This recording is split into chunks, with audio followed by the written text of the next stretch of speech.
Hello friends, हा blog आहे संडेचा. पण संडेपासून ॲक्च्युली मी हा ब्लॉग टाकू शकले नाही, कारण अनिकेतची तब्येत खूपच खराब झाली होती. 102 103 असा फीवर होता त्याला. सोमवारपासून आठवडाभर झालं तो प्रवास करत होता बाहेर, कधी पुणे, कधी मुंबई, कधी नागपूर. तर त्याच्यामुळे त्याला असं खूपच फीवर आला होता. आणि त्याच्यामध्ये काय झालं, आम्ही संडेला बाहेर फिरायला गेलो कनेरी धरणाला. आणि आम्हाला त्याला माहीतच नव्हतं की त्याला विकनेस येतो आहे किंवा त्याची तब्येत खराब होईल. अचानक सोमवारी त्याची तब्येत खूपच खराब झाली. त्याच्यामुळे माझं असं मन नाही झालं की व्हिडिओ वगैरे शूट करावा, ब्लॉग बनवावेत.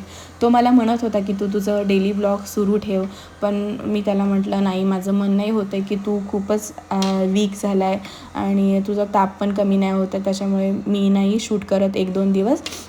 इवन 25 ऑगस्टला माझा बड्डे होता आणि 24 ऑगस्टलाच त्याने रात्री केक ऑर्डर केला होता. आजारी होता तरी पण झोमॅटोवरून केक ऑर्डर केला होता माझ्यासाठी. बट त्याला म्हटलं प्लीज मी हा केक नाही कट करणार आहे, तू ज्यावेळेस पूर्णपणे बरा होशील त्यावेळेस आपण हा केक कट करूया. तर आज गुरुवार आहे आणि आज फायनली त्याला बरं वाटत आहे. त्याच्यामुळे आज मी माझ्या बड्डेचा केक कट करणार आहे. आणि संडेला आम्ही कनेरी धरणाचा प्लॅन केला होता. कनेरी धरणाला मी पहिल्यांदाच जाणार होते. मी कधी पाहिलं नव्हतं, तर तो मला तिकडे घेऊन जाणार होता. तर आम्ही सकाळी उठलो, आवरलं वगैरे. त्याच्यानंतर आम्ही रागीचे धिरडे वगैरे बनवले आणि त्यानंतरनं मग आम्ही चहा वगैरे घेतला, सगळ्यांनी नाश्ता केला. मग आम्ही निघालो होतो कनेरी धरणाकडे. मग कनेरी धरणाला गेल्यानंतर इतका सुंदर व्ह्यू होता तिकडे, एवढं सुंदर वाटत होतं.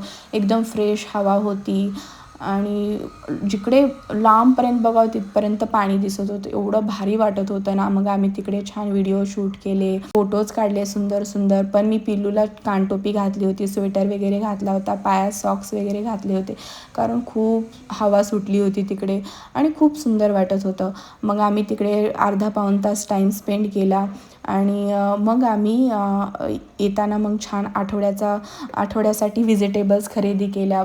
मग बाजार घेतल्यानंतर आम्ही घरी आलो, सगळ्यांनी हातपाय तोंड वगैरे धुतलं, कपडे वगैरे चेंज केली. मी संध्याकाळच्या जेवणासाठी छान डाळ खिचडी बनवायला घेतली. तर असा होता माझा संडेचा ब्लॉग. माझा व्हिडिओ आवडला असेल तर माझ्या व्हिडिओला लाईक, शेअर आणि सबस्क्राईब